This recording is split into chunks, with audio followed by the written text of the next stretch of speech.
At the time, I was residing in the central region of Turkey. Although I am mostly Turkish, I made the decision to go there permanently in order to, in a sense, seek my fortune and also to establish myself there without the assistance of any of my Turkish family. I was living with my future husband when I became pregnant for the first time. We had met in a small town where we both had been working. The child did not survive through the 6th month of pregnancy. Because males were not permitted in the hospital, I had to give birth alone and without the assistance of any medical professionals or my husband. A kind neighbor woman from my community came to see me and offer words of encouragement. Following the occurrence, the medical professional informed me that some placenta had been kept in my uterus, but that this should not be a cause for concern. I had a gut feeling that this was the incorrect move. Together with my spouse, I went back to our house. I took the medication that was given to me and then I rested. After a week had passed, his family insisted that my husband and I travel to Ankara, Turkey, so off we went. 1 week later, while I was making my way through a crowd of people participating in nationalist demonstrations, I suddenly began to bleed heavily in the streets. My husband and I hurriedly retraced our steps back to the home of his buddy, where we had been staying. I called the physician. He reassured me that I should not be concerned because it was usual to bleed after a miscarriage. I was aware that the amount was excessive for my state to be considered normal. I can very clearly recall my hubby making an attempt to feed me. In most cases, I am able to consume food even when I do not feel hungry. But on that particular day, I just wasn't able to pull it off. That should have been a warning sign for me. When I looked out the window at the city skyline and the setting sun, I felt a shift in my awareness in the manner that I was sensing this otherworldliness. I recalled glancing out the window. Something was already in motion, and I had no ability to stop it. After experiencing significant bleeding for a number of hours, I got in touch with my mother in Australia. She is a medical professional, and she instructed me in no uncertain terms to get to the nearest emergency room.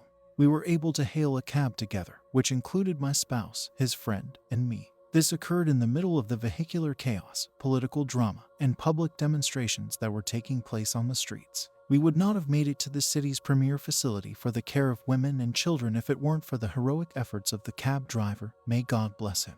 It was necessary for me to bid farewell to my spouse before I could access the emergency facilities by myself.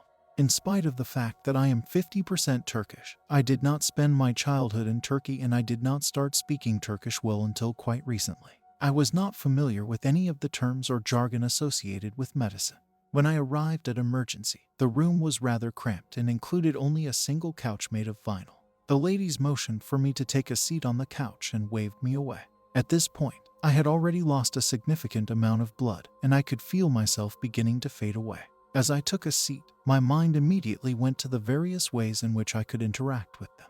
But then one of them observed what seemed like a lake of blood pooling around me, and they rushed to get me onto the gurney as soon as they could. My ears had begun to ring and buzz at the same time.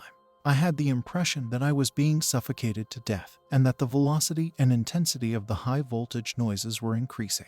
I tried to explain to the nurses that I had the sensation that sand was getting into my ears. I observed them looking perplexed at each other as they exchanged glances. I was aware that my time was running out as the sound that I was hearing became louder. How could I possibly explain what was going on when there was no more time? Consequently, I began to recite an ancient Sufi prayer over and over again, which goes as follows: "There is no reality but God. There is no reality but God." I knew that the nurses would understand that I was doing my own final rites, so I did this because I needed to do it and because I knew it would help them. As I began to lose consciousness, they realized what was happening and quickly took action. I had a rude awakening in the intensive care unit, where I would remain for the next 7 days and 7 nights. I continued to bleed, and it wasn't until the next evening that I was taken in for an emergency operation that they finally decided to perform. In addition to that, I had a sizable fibroid that was the root of many of my issues. At this point, I had already lost a significant amount of blood and was suffering from blood poisoning as a result. My near-death experience took place before the physicians started giving me blood transfusions. They provided me with a total of 10 to 12 liters, which included plasma and white blood cells. In any case, I had already lost a significant amount of blood by this point, and when I was laying down on the gurney, I was unable to even move my head without becoming unconscious. I didn't realize it at the time, but I was actually suffering seizures, fits, and convulsions. I also recall having lost control of my bowel movements before to the end. and at the time, I remember thinking, oh my goodness, this is the behavior of those who are close to death. On the battlefield, I had overheard people say that warriors would lose control of their bowels just before they passed away.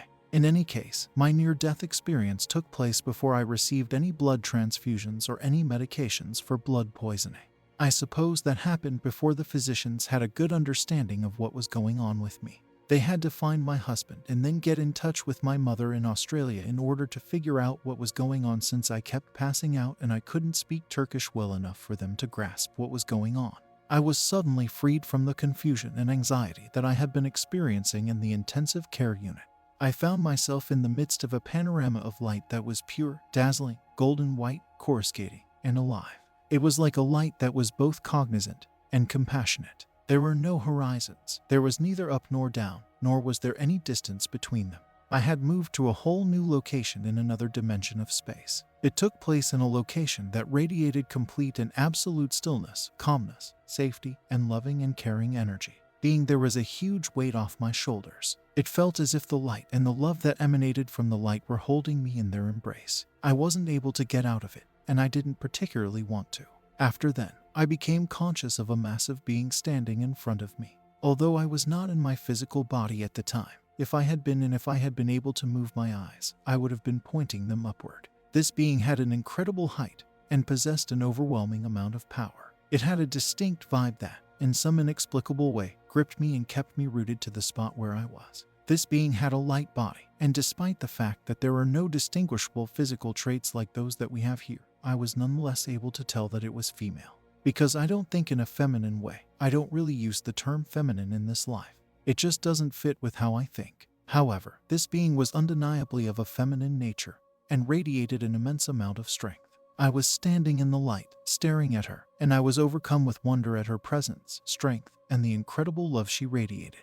The next thing I knew, I was lying on the floor of the intensive care unit. There were many nurses all yelling at me and grasping at me. Some of them may have even slapped me or thrown water at me. They were yelling my name repeatedly. I found myself lying on the ground, and the first image I had of my body was tilted. I must have somehow managed to get out of bed. My initial thought was that I had awakened from a dream in which I was still present. And how is it even feasible for such to take place? I had been awake in reality. Therefore, it was beyond my comprehension how I could have suddenly found myself in a dream.